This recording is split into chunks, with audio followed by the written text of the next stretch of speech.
जय हिंद प्यारे विद्यार्थियों, स्वागत है आपका इस चैनल। क्लास 12th वाले बच्चों, हम लोग देखेंगे आज मैट्रिक चैप्टर नंबर 2A का मैं आप लोगों को वीडियो दिया था और आज हम देखेंगे आपके पास चैप्टर नंबर 3 अर्थात मैट्रिक। कुछ मैट्रिक्स की बेसिक बातों को समझ लेते हैं। बहुत ज़्यादा इसमें कंडीशन नहीं है फिलहाल में, मतलब मेन मेन जो है आपको बात मैं अभी बता दूँ। ठीक, तो इसमें बाबू देखिएगा, मैट्रिक्स अर्थात आव्यूह जिसको कहते हैं। आव्यूह में आव्यूह को प्रदर्शित किया जाता है कैपिटल अक्षरों से, और आव्यूह के जो अवयव होते हैं उनको छोटे अक्षरों से प्रदर्शित करते हैं। और इनके अंतर्गत एक और बात आती है कि आव्यूह को हमेशा मझले कोष्ठक या बड़े कोष्ठक के अंदर रखें। ठीक है ना। चलिए इनका बेसिक स्ट्रक्चर कुछ समझ ले बाबू। आव्यूह अर्थात मैट्रिक्स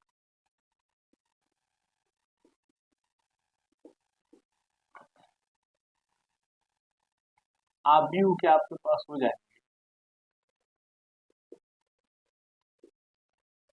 आव्यूह कहेंगे ए बी और सी डॉट डॉट डॉट, मतलब इनको बड़े अक्षर, और इनके अवयव जो होते हैं बच्चों, एलिमेंट,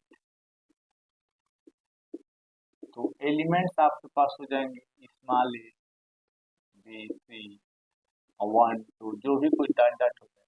और इन आव्यूहों को लिखा जाता है आपके पास कैपिटल अक्षरों से। ठीक, जो भी कुछ हो जाए आप इसमें रख सकते हो, उससे कोई मतलब। ठीक है, ये बात समझ। तो इन कंडीशनों को हम लोग कहते हैं कौन सी, अवयव कहते हैं, और इसको हम लोग क्या कहते हैं, आव्यूह कहते हैं। आगे बात समझ। अब इसमें कुछ और बात देख लें बाबू।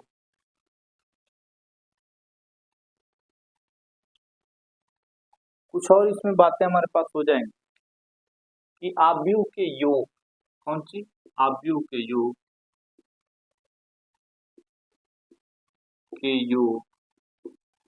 अर्थात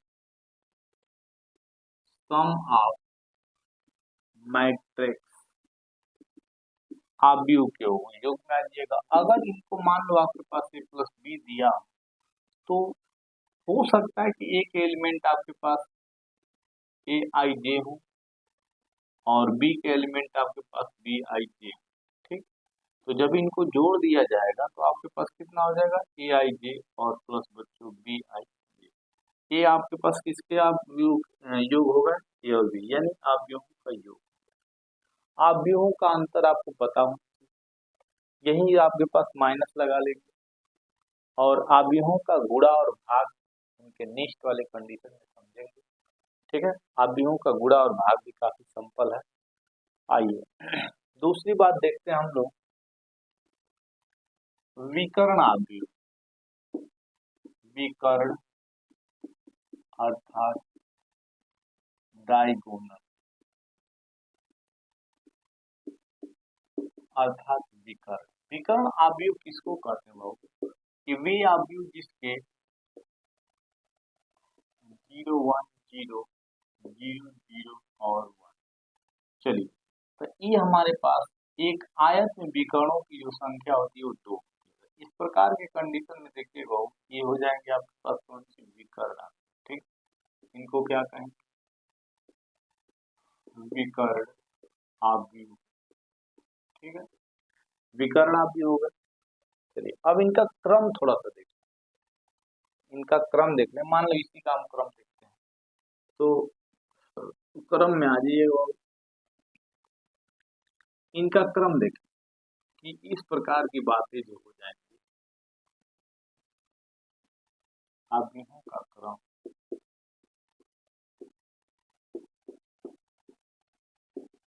क्रम, ऑर्डर ऑफ मैट्रिक्स,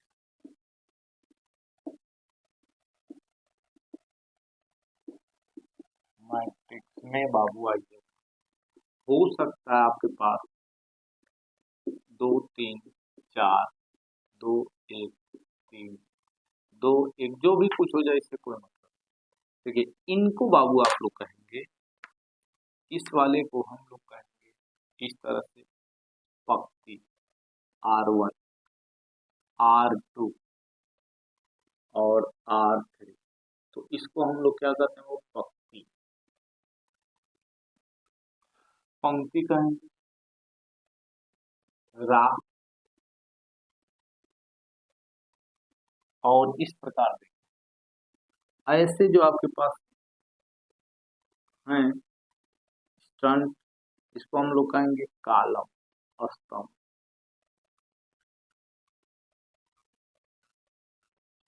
स्तंभ। ये स्तंभ आपके पास C1, C2 और C3, इसको हम लोग क्या कहेंगे बाबू, आपके पास C1, C2, C3, C1, C2 और C3, इनको क्या कहिएगा आप लोग, इसको कहेंगे और स्तंभ,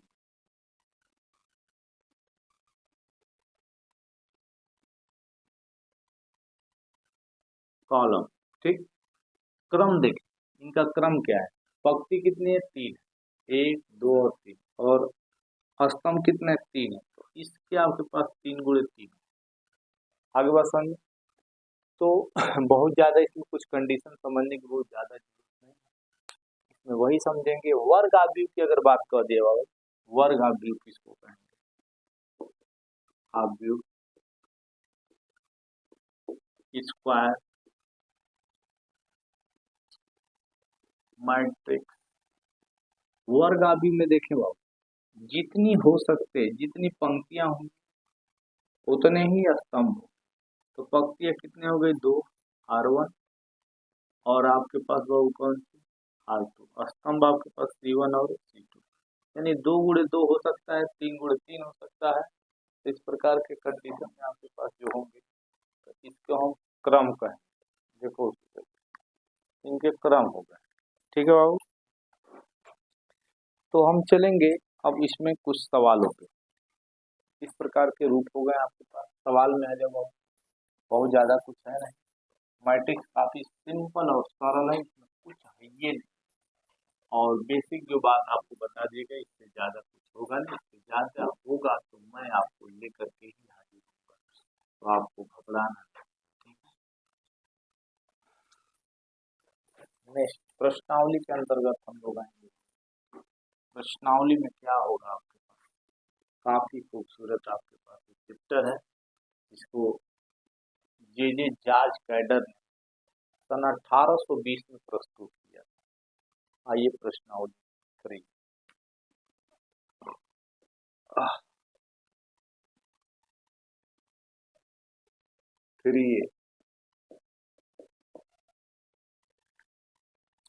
पहले में करे कि यदि ए बराबर, पहले में कह रहा है यदि ए बराबर 1, 2 -3, 3 और -4, 5,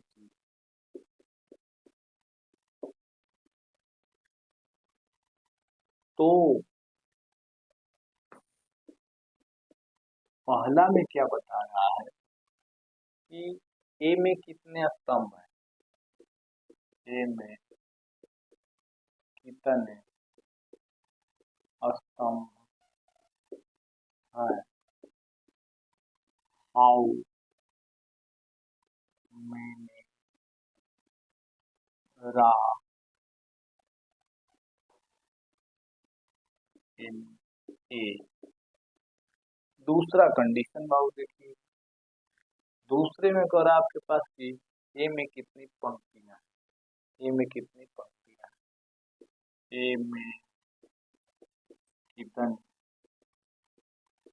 पंक्तियां, ठीक है, यह चुड़ाव, हाउ मैनी कॉलम इन ए, ठीक है।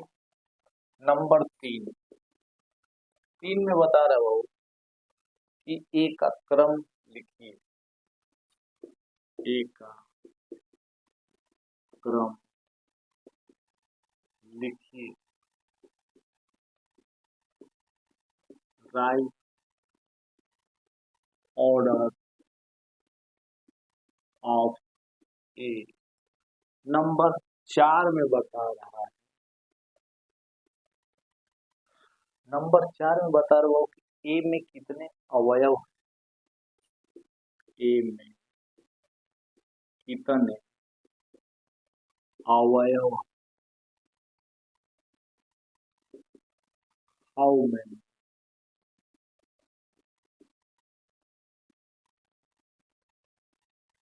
एलिमेंट इन ए, इन, चलें इनको समझते हैं। इसमें कुछ है नहीं, आप समझ चुके होंगे, बहुत कुछ है ये नहीं है। चलिए करें कि ए में कितने स्तंभ हैं, तो मैं आपको वो बताया था कि स्तंभ आपके पास C1 C2 और C3, तो कितने स्तंभ हो गए, ऑप्शन बता दो 3 स्तंभ। कर कि ए में कितनी पंक्तियां हैं, पंक्तियां आपके पास हो R1 और R2, तो कितने हो गए आपके पास 2, तो इनका आंसर हो जाएगा 2।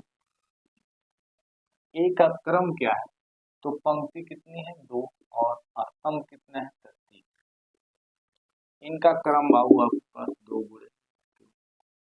अब चलिए ए में कितने अवयव है, तो 3 दूनी के 6 अवयव, कितने हो गए आपके पास बाबू, कोई दिक्कत किसी को, एक बार होता ए में कितने स्तंभ है, मैं अभी पंक्ति और स्तंभ के बारे में भी समझाया कि पंक्ति बाबू इस टाइप की कंडीशन में रहे, क्षैतिज जिसको कहते हैं, और इनको हम लोग ऊर्ध्वाधर बोलते हैं। तो ए में कितने स्तंभ है, तो स्तंभों की संख्या 1 2 3, ए में कितनी पंक्तियां हैं, तो 2 है, R1 और R2। ए का क्रम क्या है, तो 2 पंक्तियां हैं और 3 स्तंभ है। इसमें बच्चे को किसी में दिक्कत होगा कि सर मैं 3 गुणे 2 लिख सकता हूँ, नहीं बाबू, ये हमेशा पंक्ति आपके पास 2 पंक्ति रहेगी फिर स्तंभ, पंक्ति को आप यम भी लिख सकते हो, स्तंभ को यम भी लिखते हो, ठीक है।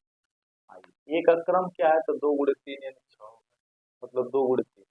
ए में कितने अवयव हैं, तो कितना हो, तो 3 दूनी के 6 हो गए। इस प्रकार से क्वेश्चन नंबर आपके पास वो हो गया पहले का। दूसरा क्वेश्चन मैं दे दे रहा हूँ, दूसरा क्वेश्चन को आप लोग स्वयं करेंगे।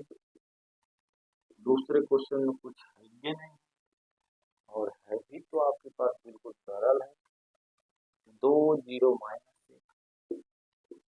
माइनस 1 और बच्चों आपके पास कितना 3 2 5 और 5, और अगला है बाबू आपके पास -1 4 3 4 -3 और 0 1 7, ठीक है।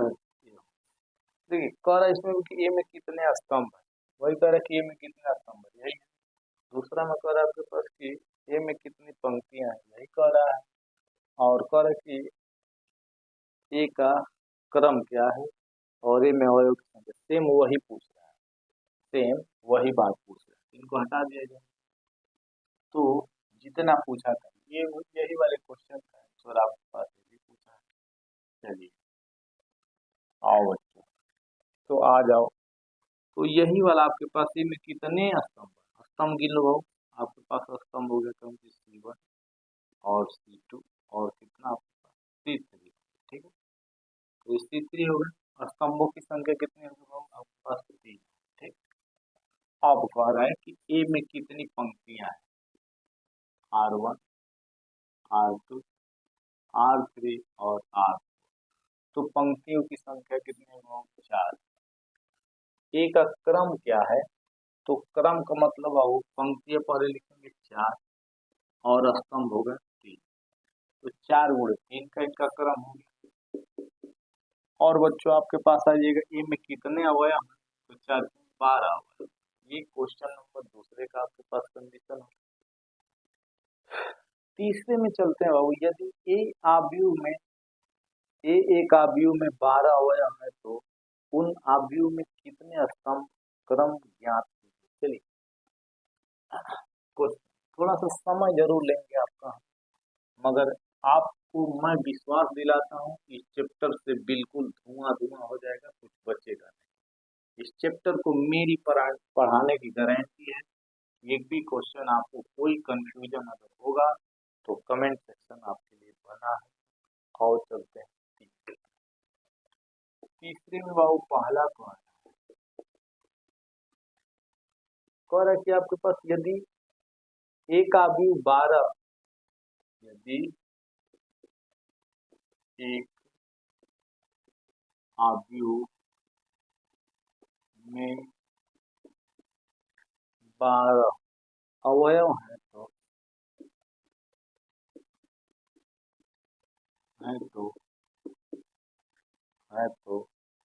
उन आव्यूह में सभी स्तंभ क्रम ज्ञात है। आव्यूह में सभी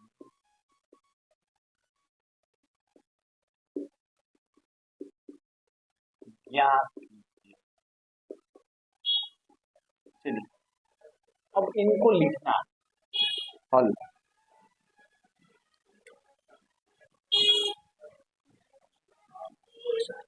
आइए 12 आव्यूह, ठीक ना, कितना आव्यूह है 12। अब करें कि उन आव्यूह में सभी स्तंभ के क्रम बताइए। तो 12 गुणे आप एक लिखोगे, आप 6 गुणे 2 लिखोगे, 3 गुणे 4 लिखोगे, ये तो हो गया। अब अगला, अब इनको वही पलट दो, 4 गुणे 3 कर दोगे, 2 गुणे 6 कर दोगे, और बच्चों 1 गुणे 12 कर दोगे। ये इसके क्रम, इस टाइप में आप लिख सकते हो। किसी को दिक्कत हो? ठीक है। क्वेश्चन नंबर आपके पास तीसरे का दूसरा भी वही करे कि यदि ए आव्यूह में 8 अवयव, कितना है 8 अवयव, तो वही पूछना चाह रहा, फिर उसमें 8 अवयव दे दिया, तो तीसरे का दूसरे में क्या आप समझ चुके होंगे।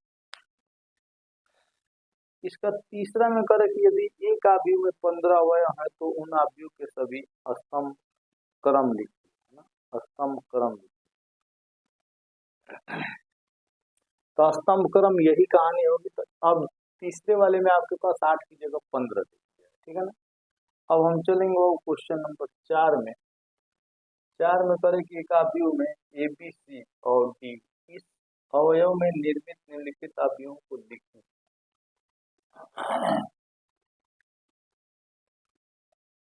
अगला क्वेश्चन है बाबू आपके पास कि ए आव्यूह में स्तंभ ए बी और सी डी है। चौथा, एक आव्यूह में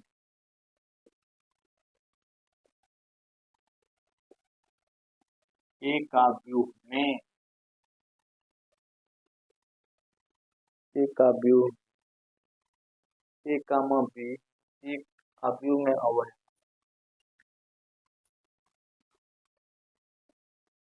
ए कामा बी व डी डी है। इन अवयवों में निर्मित है, इन अवयव में निर्मित निम्नलिखित आव्यूहों को लिखिए। आव्यूह को लिखिए, ठीक है। एक आव्यूह में अवयव ए मैट्रिक्स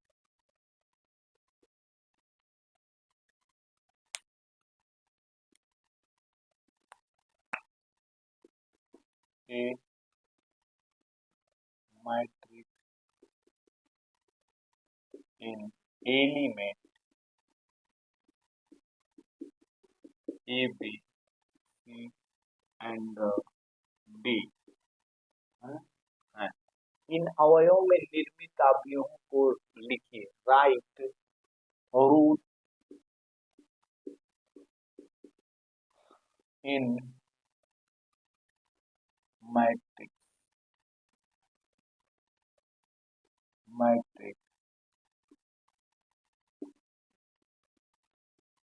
ऑफ एलिमेंट आव्यूह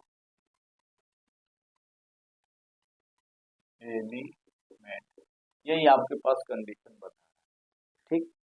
तो इसमें आपको समझना होगा बाबू कि ये काफी हमारे पास मस्त और बढ़िया चैप्टर है।